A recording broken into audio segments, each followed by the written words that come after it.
Hello, I'm Dominic Davies, founder of Pink Therapy. We've been training mental health specialists worldwide to work with gender, sex, and relationship diverse clients for many years. This podcast puts the lives of some of these incredible, pioneering therapists front and center and gives us insights into what it's like to be LGBTIQA+, or as we prefer, GSRD, speaking in their words. Hello everybody, I'm Dominic Davies and welcome to our fifth podcast on becoming a GSRD therapist. I'm joined today by Matt Williams. Matt, tell us about yourself. Where are you? What are your pronouns? Where are you living? And all of that. Thanks, Dominic. So my name is Matt Williams. My pronouns are he, him. I'm located in Wales and I work between Wales and London. I work with Trans Plus as a GSRD counsellor.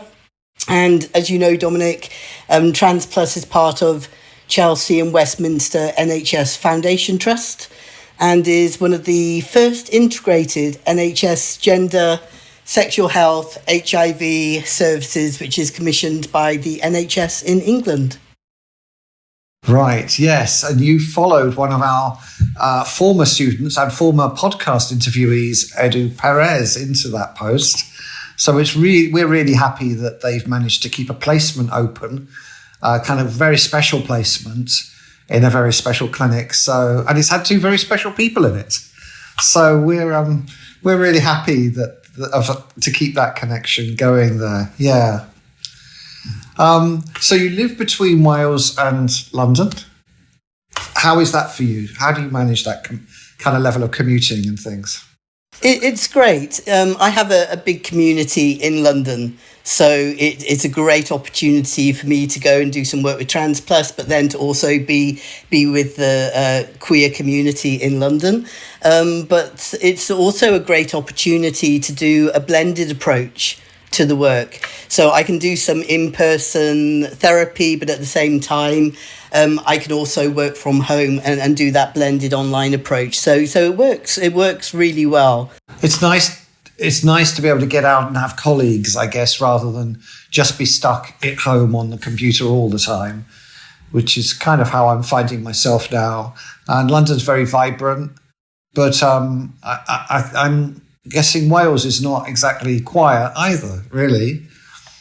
No, Wales has a great community, a great queer community. And, you know, sometimes we think of London as being this epicentre for queerness, London and Bristol.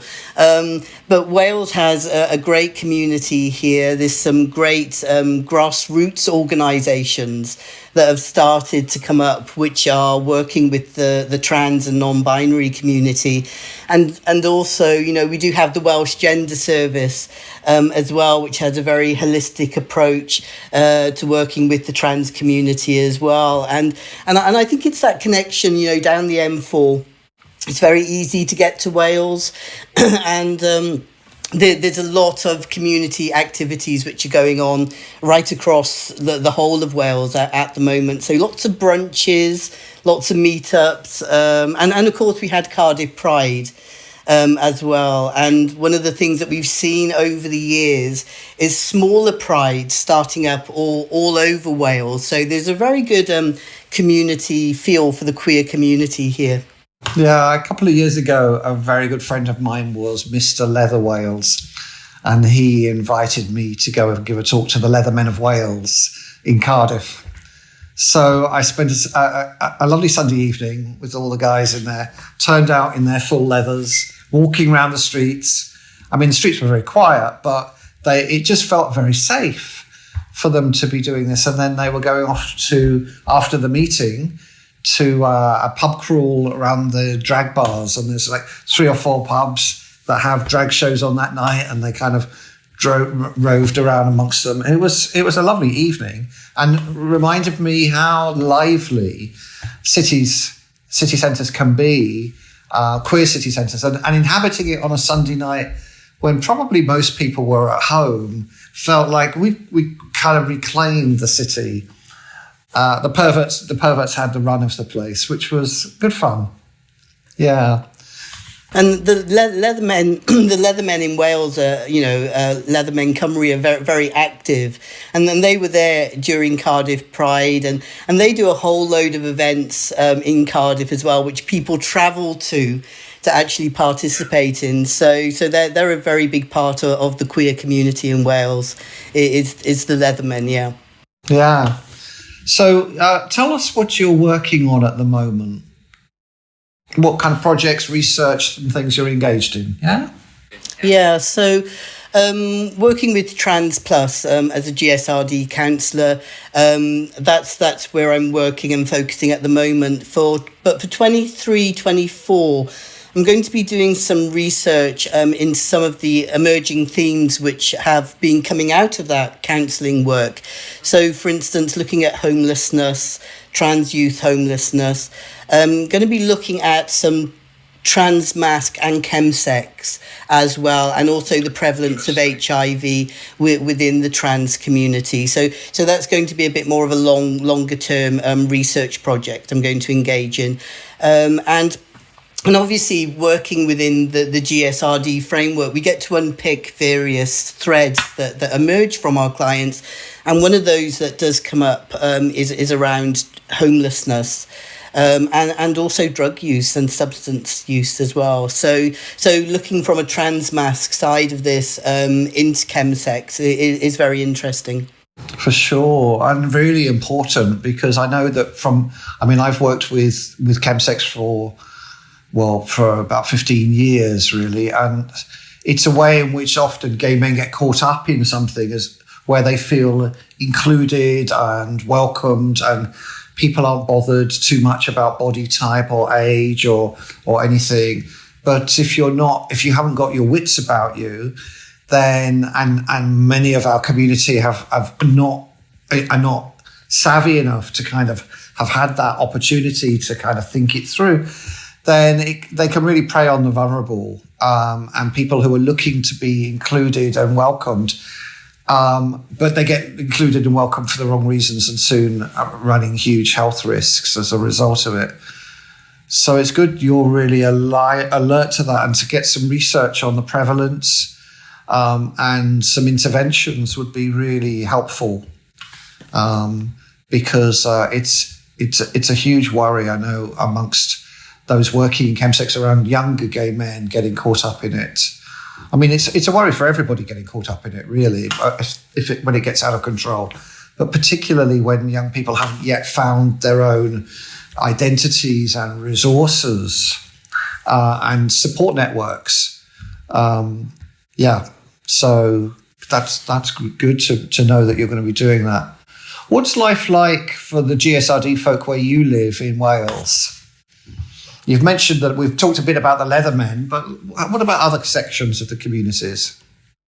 Well, as I mentioned, it's quite an emerging and vibrant community, and sometimes we think, if we're queer or we're gay, then we have to go to the cities. But there's a lot. There's a growing community in Wales, which surprises people when they come here, because, as I mentioned, there's brunches, there's meetups, there's kink activities which are organised. There's lots of things for the queer community to do here in Wales, and at the same time, I think there are some. As with all places, you're still facing elements of transphobia. You're still looking at elements of homelessness that are especially prevalent for trans youth and non-binary people.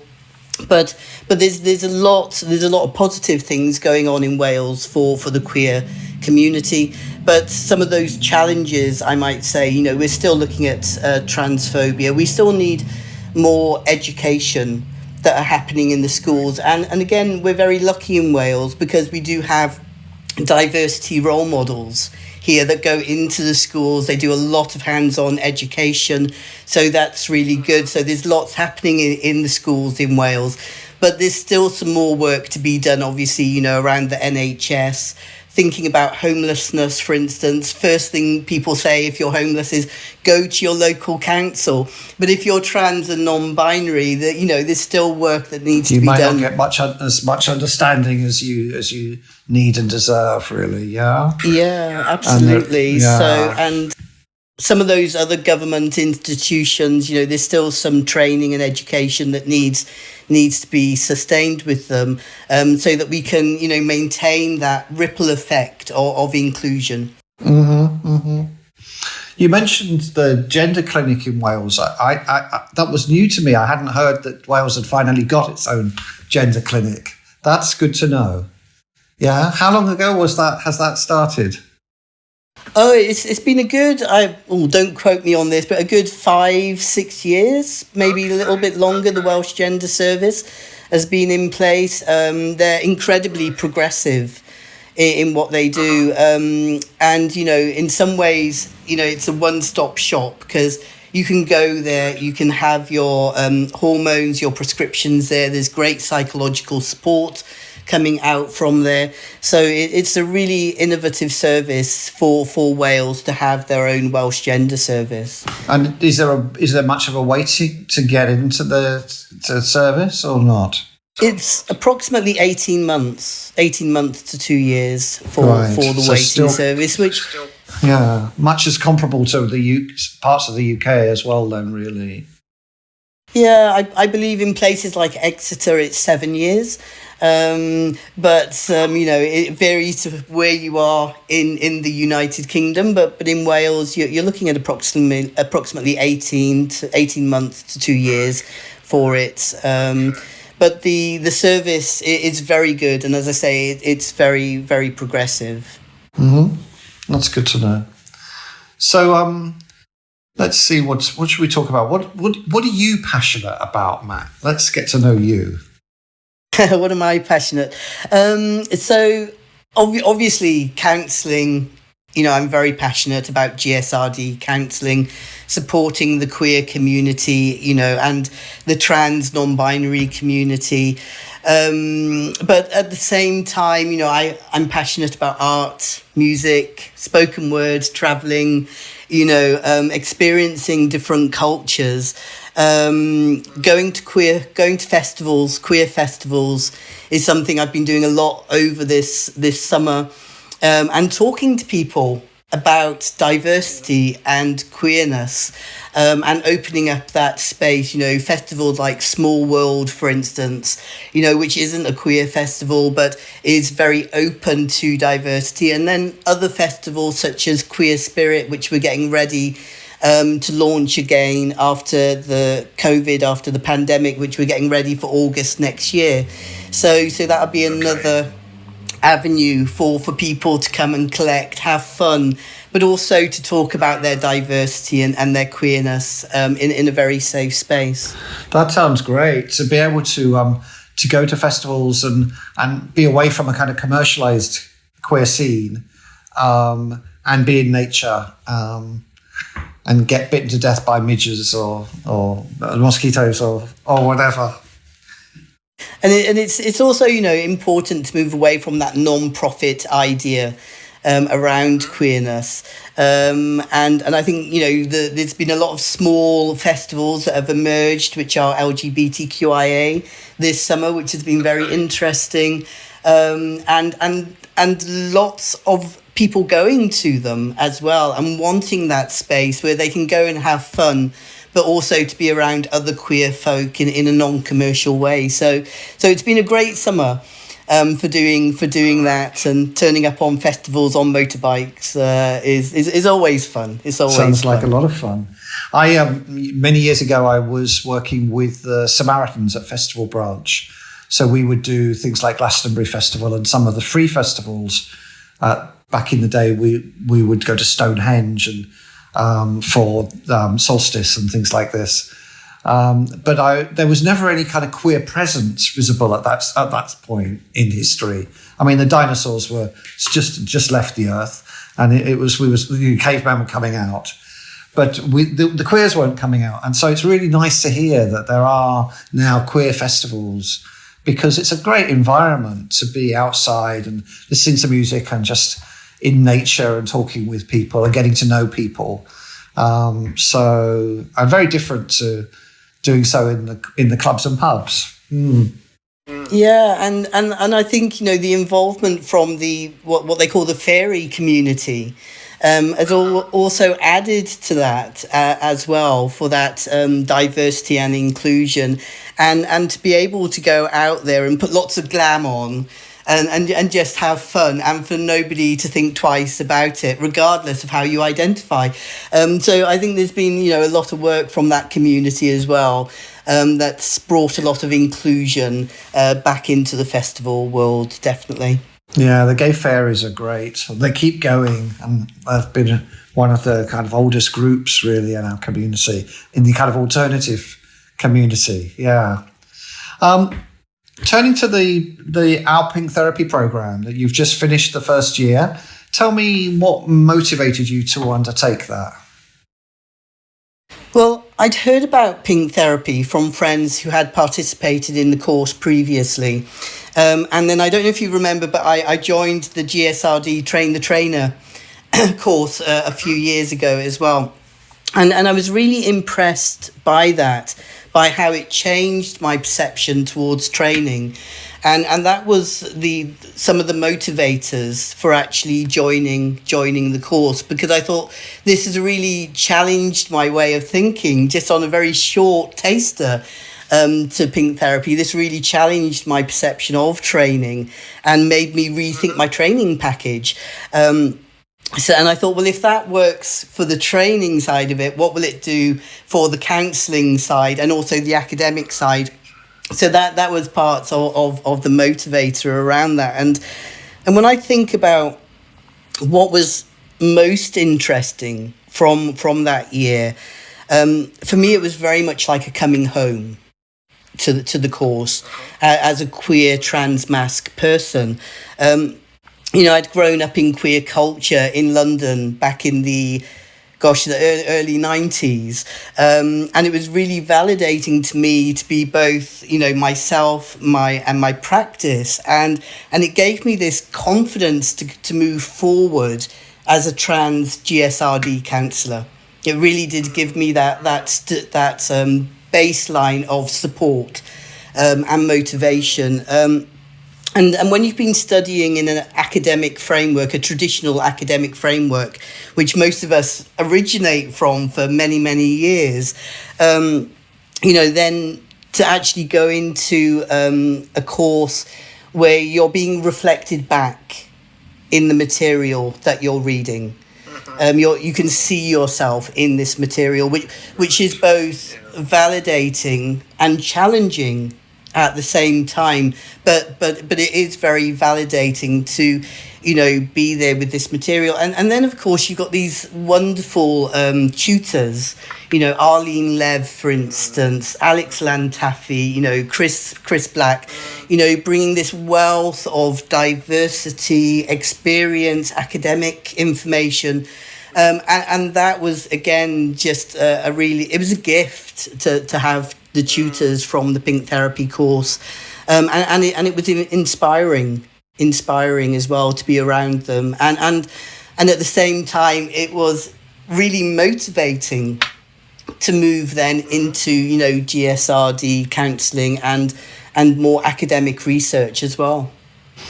Yeah, I'm really proud that we've got such an incredible faculty working on the programme, and that it's a safe space for people for queer therapists who have often been the only ones on their previous courses, to be the majority and to want to specialise in working with their communities. It feels like this is the kind of in-depth space where they can really nourish and nurture each other. And really grow, as you say, in that confidence. What was the most interesting part of the course for you? Have we talked about that? I guess you talked about the confidence. Was there a particular module or element of the course that felt like, oh, wow? I would say all of it was from beginning to end, because there was so much that we covered in that year. Yes, there was information about trans, non-binary, but then it was about how to practice ethically in your practice as a GSRD counsellor, and what to do if you meet a client, for instance, that you are actually counselling or have been counselling. So it was a real 360 experience, I would say. It's a very complete experience. And looking at aspects of sexology as well, bringing all those threads together. I would say it was literally the whole 12 months of that course. Right. So I'm always up for learning more from my students as much as I am trying to facilitate them in their learning. So recommend me a book or a film or a Netflix or something. Where would you go? I think so. I tend to watch more series than films. So I the one that remains in my mind is Sense8, because it covers so much diversity. I mean, it's got a fabulous narrative. It's action-packed, lots of explosions and fast cars and things. But at the same time, it does cover, trans, non-binary, bisexuality, all Everyone's the way through equal. to It's straight very, relationships. very diverse, isn't it? And very sexy. And it's hot. It has real hot elements in there. So from a kind of cinematic perspective, it ticks all the boxes. But I think from a queer perspective, it also touches those boxes as well.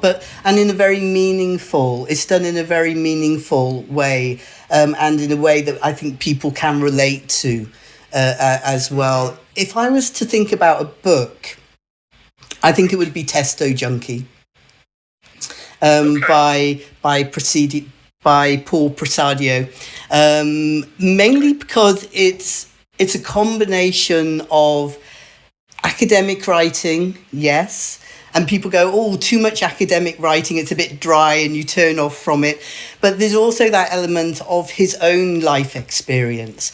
So he really talks about his experimentation with testosterone. He talks about his sex life and his partners, so you kind of go on this journey with him, which is, we're looking at the eco-socio-political status of society around transitioning, and here's some real life experience, and now we're going back to academic work, and it flows on this wave. So it holds your interest in a really pleasant and nourishing way. So Testo Junkie, I would say, would be there on the reading list. It's a fab title. I know that one of our students previously was a Jungian dream analyst, and he was very into Preciado and cited Let the Monster Speak, I think it was called, as part of his dissertation, and that sounded really, really cool. So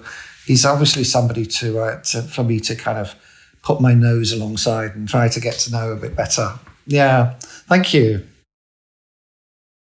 So as a fully paid up fairy, I'm allowed to grant wishes.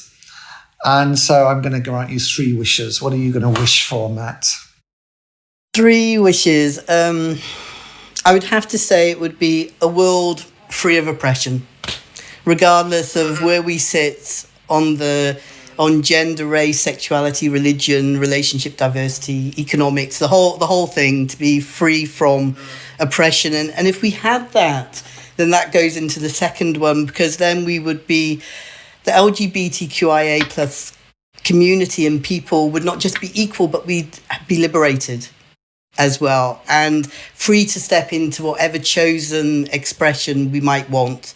One of the things I learned from Pink Therapy is that our trans and non-binary journey is not linear, it's dynamic. It's a dynamic journey. And that ties into the chosen expression and the freedom to have chosen expression. The third one, I have to say, I would be a little bit selfish about, because I want to keep it in my back pocket for later. because we don't know what's around the corner for the future. And if you've been given a wish by a fairy, you should always keep one of them in your back pocket. So that's what I would do with my third one. Pay off your fuel bill or something, you know. Maybe something more fun than that, but yes. Yeah, well, that's great. Thank you so much for talking to me today and making time. It's been a lot of fun getting to know you a bit better. And good luck with the rest of your studies and research next year. I look forward to knowing much more about that when you're ready. Thanks so much. Thank you, Dominic. Thank you. It's been a pleasure. Take care. Take care. Thank you for listening to this podcast. Please click like and subscribe to hear when the next one is released. If you're a therapist looking to enhance your knowledge and skills with GSRD clients, please check out our training website, pinktherapy.org.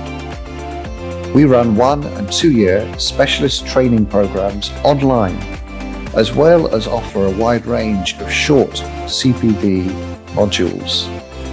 Thanks again for listening to On Becoming a GSRD Therapist.